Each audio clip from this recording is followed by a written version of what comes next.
Bitka u Kurskoj regiji, koja se proteže kroz septembar, postala je ključno poprište sukoba između Rusije i Ukrajine, s posljednjim događajima koji sugerišu da bi ovaj region mogao postati mjesto odlučujućeg poraza za Ukrajinu. Iako je ukrajinski predsjednik Volodimir Zelenski pokušao da pojača pritisak kroz ofanzivne operacije, ovaj potez se sve više percipira kao greška, jer su ruske snage odgovorile žestokim kontraudarima.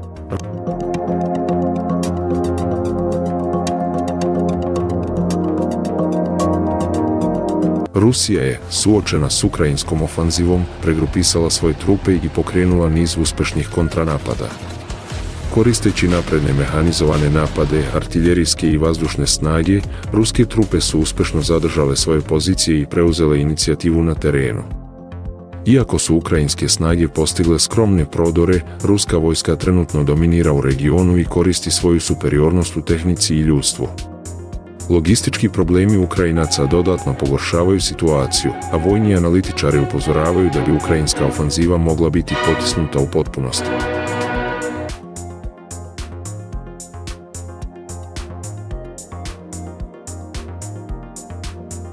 Dok se pažnja Ukrajinaca zadržava na Kursku, ruske snage uspešno koriste priliku da napreduju u južnom sektoru, naročito u oblasti Ugledara.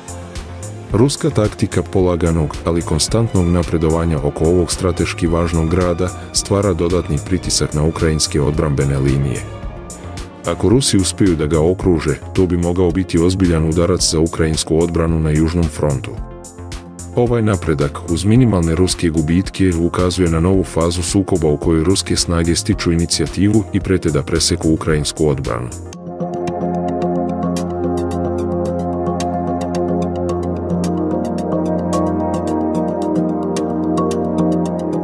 Zelenski je, pod pritiskom domaće javnosti i zapadnih saveznika, preuranjeno pokrenuo napade, naročito u Kurskoj oblasti.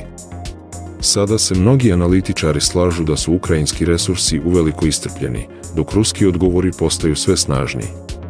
Ukoliko Ukrajina ne uspe da preokrene situaciju, ovaj neuspeh bi mogao biti percipiran kao ozbiljna strateška greška Zelenskog, koja bi mogla dovesti do povlačenja ili još većih gubitaka na drugim dijelovima fronta.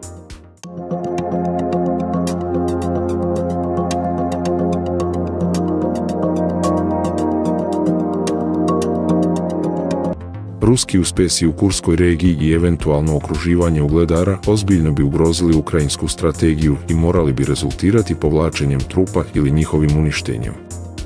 Ako ovakva situacija potraje, Ukrajina bi mogla izgubiti ključne saveznike, posebno ako se vojna podrška sa zapada počne smanjivati zbog percipiranih vojnih neuspeha. U tom scenariju Rusija bi mogla zabeležiti veliku pobjedu i preuzeti kontrolu nad većim dijelom istočne i južne Ukrajine.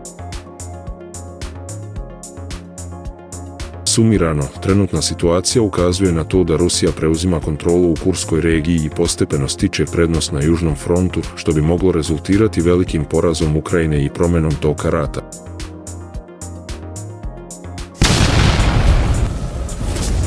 Zapratite kanal i lajkujte video za još izvještaja o ratu u Ukrajini.